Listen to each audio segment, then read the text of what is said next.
Welcome to Nourishing the Mother, an inspired conversation space between Bridget Wood and Julie Tenner on the journey of motherhood through the common thread of parenting, relationship, and sexuality as a path to consciousness. We keep our conversations honest, our experiences real, and our philosophies exploratory.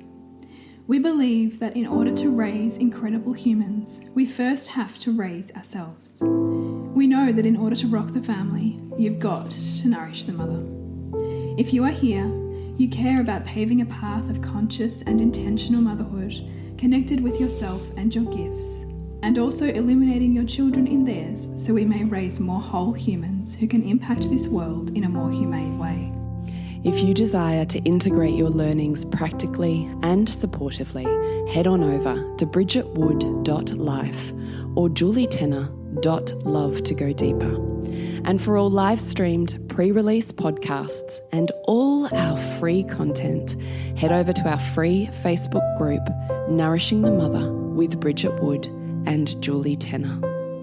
We are Julie Tenner and Bridget Wood, and we are so grateful you're here. Hello and welcome to Nourishing the Mother. I'm Bridget Wood. And I'm Julie Tenner. And today's podcast is when you're asked to crumble your identity and instead you're holding on.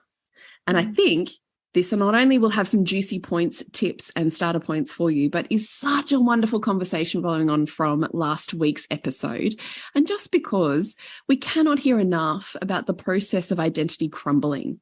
Where do we hear that in the world in a way that frames it as steps that you can consciously take at the same time as steps that you can consciously surrender to, and a process that's meaningful and purposeful? And the more we could do that, I wonder how much more wholesome we would feel.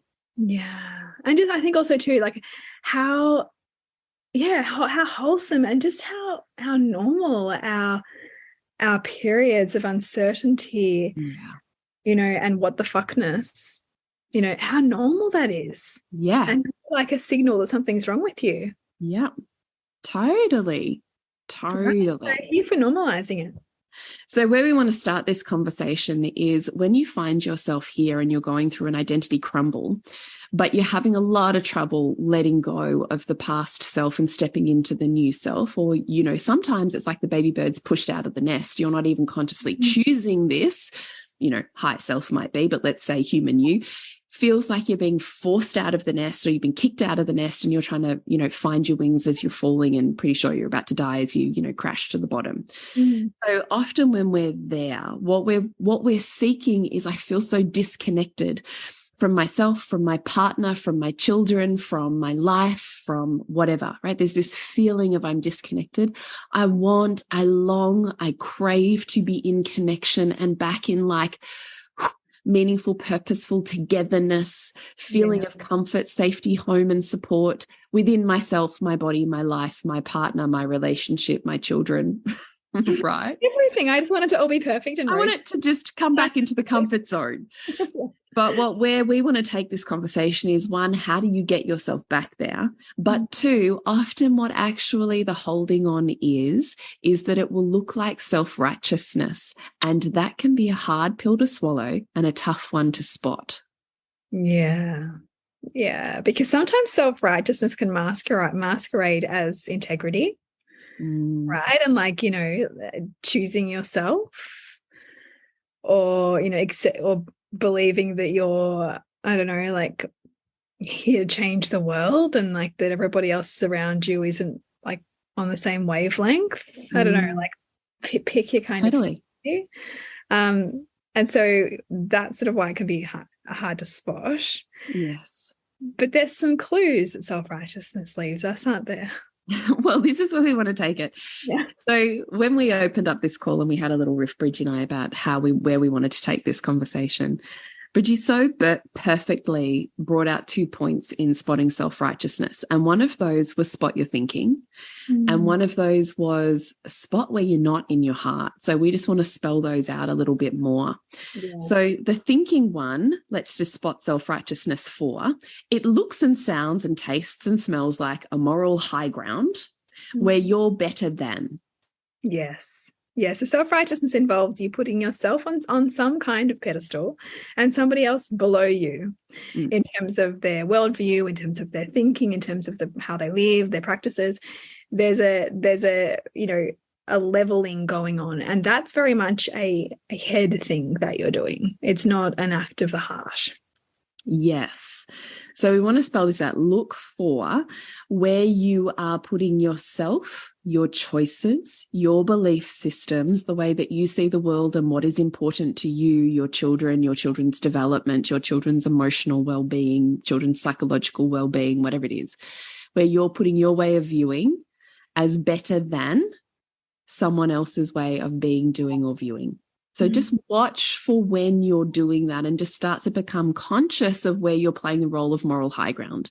Because you might sit here and say to us, I don't put myself above anybody, Bridget and Julie. One of my core identities is that I am humble and connected in my life and that I walk from a heart space. It does not mean you're not jumping into your head and seeking the evidence around you to prove your current bias right, and everybody else is wrong, and that your way is the best way, and you'll have all of the evidence and the reasons and all of the things. Right? Because sometimes you'll be consuming just the right amount of information, sets of quotes, writers, Instagram posts, whatever it is, to reinforce that heart-centered, humble, way of life is the most conscious, thoughtful, loving way to live as well, right? But if we keep consuming any kind of or reading bias, then we don't actually grow wisdom. We just reinforce our polarizations, and it makes it harder and harder to be around people who have different values and different viewpoints because we've spent so long reinforcing our own. Yeah, and actually in and of itself makes it harder to live our life. Because the more there's them and us, the harder it is to walk through your life. Yeah. And feel love. Yeah. Because you just feel opposition. Totally. And one of the points that you and I, Bridgie, talk about often is that actually when we're talking about the humility that is involved in needing to balance your self-righteousness out to come back into a heart-centered space, is to recognize that both possibilities are equally true. And if you really sunk into that, there's a total vulnerability involved in that. And it's often that vulnerability that we'll run from. And so instead we'll, fly the flag of our belief system. Yeah.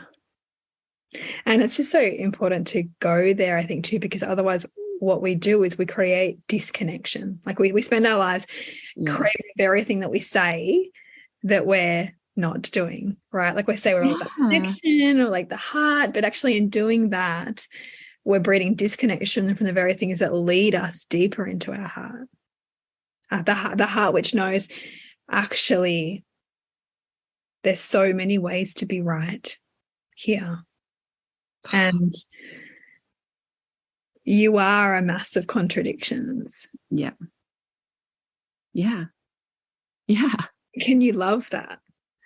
Yeah. I often think about this just in terms of, I'm never going to get it right, but I'll paraphrase that sort of famous Rumi's quote of, there's 1,000 ways to kneel and kiss the ground. And I always think, there's 1,000 ways to kneel and kiss the ground in anything. Yeah, like there's 1,000 ways to be spiritual. There's 1,000 to have a healthy relationship. There's 1,000 ways to be a good friend. There's 1,000 ways to give your art to the world, to love your children, right? Yeah, exactly. So just recognizing self-righteousness will kick you out of your heart because it takes you out of your heart where you're the same as everyone and everything. There's 1,000 ways to kneel and kiss the ground. I can love you and I can love me, like we were talking about in last week's podcast. I can be in the eye of the storm and I can love me and I can love you. There is no separation, right? So when we're in the heart and we're in true humility, that's where we are. Self-righteousness kicks us out of our heart and into our head where we start strategizing. No, I'm right, you're wrong. We're, looking for evidence. We're proving the self right. We're trying really hard to step away from the vulnerability that says you could be equally right. And therefore that would mean, what about me and my choices? If they were equally right, if they ended up, 2 + 8 is the same as 5 + 5, we both get to 10. What does that mean? Yeah. About me, my path, my choices. Mm. So this is where the identity part comes into it, right? So if we recognize that we're here, that we're in self-righteousness, that we're flicking in and out of it, and it's creating a lot of disconnection and out of our heart, which is where we want to be, then how do we get back into connection? So one of those body practices, Bridgie, you had said at the start, was to recognize when you have that manic, on fire energy moving and coursing through your body. Yeah, there's like a speed to it, I think. There's like this, you start to talk faster. There's like, it's almost like you can feel the energy running through your veins and you're wanting to do something with it. So the first thing to do is to slow it down, to slow down that train of thought, to slow down your tone on your voice, and to just go, I'm running this manic, like almost like needing to prove something. Yeah. Kind of energy. Yeah. Yeah. Needing to prove something and needing to crush someone. Yeah.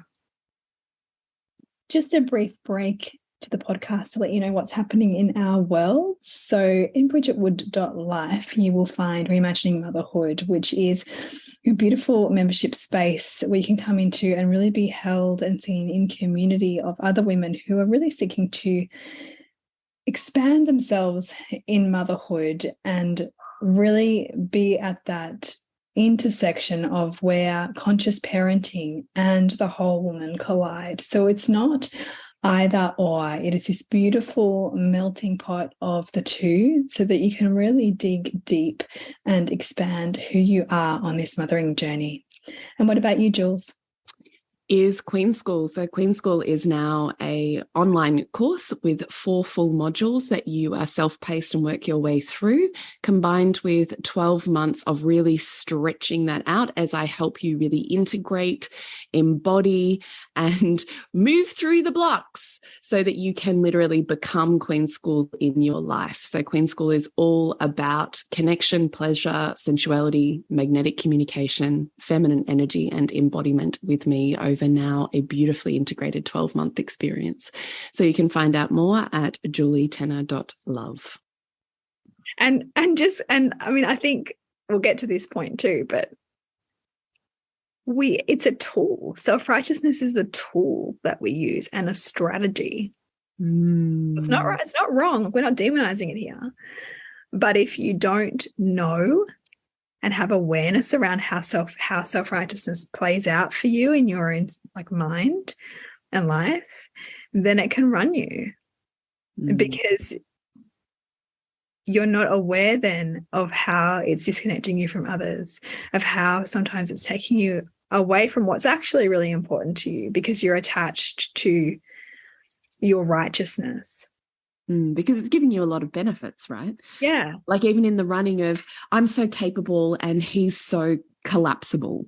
I do everything, they do nothing. You know, these sorts of self-righteous polarizations. We can derive a sense of worth from it. If we haven't found our worth in something else or anchored into something that we're really certain is a slow burn and a building of worth, or that we just have that inherent sense of worthiness, then self-righteousness can be really great as a good kick, right? Of like, look at all I've done and you're doing nothing.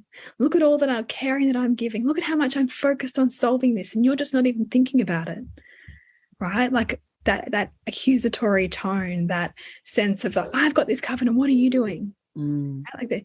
It's like one-upmanship. And one-upmanship can give us energy too, right? Like it can wake us up. It can help us feel like we've got a mission to focus on. It can help us feel like we've got a sense of satisfaction. But if that process is by extension crushing the people around us and disconnecting us from the people that we love, then it's kind of wreaking havoc. Yeah, we've got to recognize it's ungoverned. Right. We've got to recognize when a strategy is constructive and when a strategy is actually destructive for who we are and how we wish to live our current life and into our new identity. Yeah. Because the truth is that strategy might have worked absolutely brilliantly for you when you were in your family of origin and you were a child. It might have worked brilliantly for you to back yourself 110%, got you through some pretty hard times, I'll bet. To know you didn't need anyone else or anything else, that you were so completely competent and capable that you could go get that job, go achieve that, whatever. Amazing. It's worked so well for you. Love it. But then there's a point at which you might need to leave that strategy because you've grown too big for it. Like you as a soul will eventually outgrow the strategy. And so that's when you meet these identity crises where you realize everything that actually, truly a more integrated soul, you now at this age and moving forwards into your lifespan once holds true as a value in life, actually needs something a little different. Because it's destroying the very thing that you're wanting to create for future you because it's stuck in the past. Yeah. Right. Yeah. It's a strategy from old, smaller you.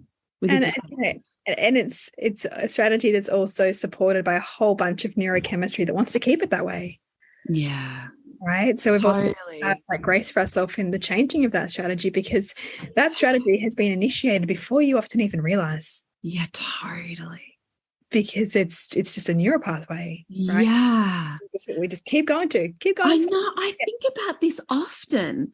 Like I actually enjoy this as a practice of going, what is my nervous system? Like what's my drug cocktail, my neurochemical cocktail that I was wired into and by back when I was born into a system, and in the system that I developed in and grew in, what was I wired for? Like, because on some level that represents love and safety to me, even if it's in its very foundation, it was not safe, which for me, it wasn't necessarily. There's part of me that always wants to, turn the right latch and key in my life now so that I return to that state because I know it. And there's a level of safety on a really deep level. And even if it seems like it could blow your whole life up, there's kind of this weird, like, macabre kind of like exactly satisfaction in it, right? Like, isn't it interesting to think about? So I've spent a lot of time thinking about this. So whenever I go through one of these crises, I recognize that actually what I want to do unconsciously, when everything's up for renegotiation and you're scrambling to work out exactly what your new footing is, you'll revert to what you know is safe. And when you're in a moment of crisis and upheaval in whatever way that looks like, that's really going to be what conscious, integral, integrity-driven, stable, grounded you is. That's like, I've got no feet on the ground. What am I holding on to?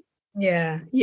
That's old you. So I know when I get there, actually, what I'll always revert to is chaos. Because on some level, chaos is incredibly safe for me. I know chaos, right? If I think about my family, because I have thought about this for a while. Why do I feel so, like I have literally said, I fucking love the chaos of 4 kids and all of the shit. Like I fucking love that. I thrive in the manic chaos of that. Well, isn't that interesting? Because is this a value or is this a returning to original neurochemical hit up where my mother was manic chaos and so I can be there more easily, Yeah, totally. And even thinking about, as you're saying that, like I've said to you before, like my nervous system can't handle what your nervous system can handle. Yeah. Right? Like that chaos that you're talking about.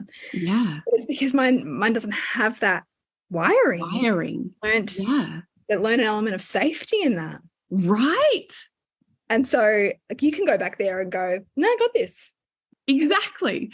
But what will happen is that strategy I will use, and I will, if it's too calm and it's too like chill mode, there's part of me that if I'm going through a crisis like this, will want to just push the buttons to bring just enough. So I'll add in another thing. I'll up the ante on my life, what I want, what I'm achieving, I'll create, I'll attach and like sink my teeth into something that I think I'm really dissatisfied with in my relationship, just so I can re-experience the chaos. Do you know what I mean? Yeah. So you're almost initiating another, like, that's your neurochemistry. Like, there's not enough chaos. I don't know. I don't feel safe in this calm. I don't feel safe in this, like smooth sailing, like this, calm waters. Yes. I need something to challenge me into chaos and govern myself through chaos again. Yeah. So I'm always like, why do I need this chaos? Like you see people addicted to drama patterns. There's always a big fucking drama. Yeah. Why do you need that? Why is there always chaos in my life? Why do I need that? Why do I need this chaos right now is what I ask myself. Why do I need this right now? What am I trying to do here? Like, I just find that a really interesting line of, we've totally got off track, but what an interesting line of questioning. Yeah, totally, because then you can start to go, gosh, like there's a pattern here. Like, it's intensity. Or, similarly, but conversely, why this collapse here? Yes. Because for others, it can be, gosh, I just can't like get out of the mud. Yes. Or I just can't rise to this. Why? Yes. Yes. What part of you is comfortable here? Yeah. What part of you needs this to create just the perfect environment of safety for your primal nervous system? Yeah. Totally. So, let's bring us back on track here. Let's assume you notice that manic kind of energy. We want you to really get clear on what are the benefits that I'm getting out of this coping strategy. Like, how is this actually a co-creation that works for me, rather than me going, you're not enough, you're blah, and creating this rift between me and my partner or me and other. And instead of that spiral, what does it look like to go, hang on a minute. Like, this is a strategy of mine, my self-sufficiency to a fault, my have no needs self, my, thriving on the fact that I can fucking do it all in total chaos. Another one is, that I reject myself so that the world can't reject me. Yeah. It's safer than feeling the sting of other rejection. Yes, I'll get in there first. Yeah, like self-deprecating humor in a lot of ways, isn't it? Yeah. So just noticing that we have strategies that we have used in the past. And so asking, why is this strategy here? What am I gaining out of it? To balance your polarizations, but also to go, is this strategy working for the life that I want to live as I walk into this new identity? Or is this a strategy that I need to just kind of leave here and dismantle a little bit and loosen my grip on the identity that it's attached to? Yeah. So what we would love you to consider is slow down, channel the energy into more cathartic and constructive thinking, believing patterns, and bring your energy back into equilibrium where there is no them and us, there is no battle to be fought, that you can be in your heart and therefore open and available for connection. Beautiful. I would also just, notice when you're in that manic state and you're looking for evidence, you're looking for the people to support you, you're looking for like things to open up to and reinforce. So notice actually what's happening in your physiology when you're going through that, because what happens is when people support our values, we feel warm, like the room feels warm. We feel warm in our body. We feel warm heart connection. We feel warmth with the person, and we open more. Whereas if we're around somebody or a space that's challenging our values, and we actually cool down to that person, feel cold in that space and want to close. And this can be really apparent when we're in self-righteousness, because we're naturally more in that polarization, and our physiology and space around us and how we orienting in that space will reflect that.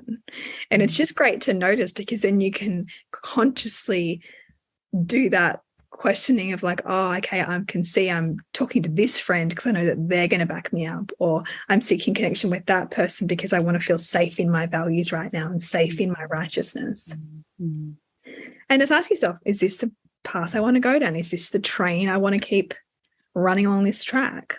You might want to because it's enough benefits for you and it feels good. There's no imperative to change. Sometimes we're really quite comfortable with it. But when it feels like it's no longer constructive and that we're needing a shift, then they're great questions to ask. Perfect. So, Bridgie, what have you got going on in the world and how can we jump in? Yeah, so Reimagining Motherhood. So it is the community space, an online membership for women who seek to really find a place for conscious parenting and the whole woman to collide to really empower their motherhood. And so we're working on embodying spaciousness for the next month or so. And so it's training, practices, circles on all things. How do I create more spaciousness in my body, in my world? And so that's what's happening. You can find out more at bridgetwood.life. And you, Jules? Is All Things Queen School and Honey Club, where we have a beautiful online community that gather to talk all things relationship, feminine embodiment, sexuality, opening and awakening of yourself as a woman on a path that's deeply meaningful and inspiring to you. So you can find out more at julietenner.love. Beautiful. Remember to nourish the woman, to rock the family. And we'll see you next week when we continue to peel back the layers on your mothering journey. Thank you so much for listening. We literally couldn't do this without you. Please share this podcast with anyone you think it would be medicine for. If you desire to integrate your learnings practically and supportively into your life, then head on over to bridgetwood.life or julietenner.love to go deeper. And if you feel like giving back a little to this free content, please rate us on iTunes or Facebook, all of which helps the podcast reach more mamas who need this type of tonic for the soul.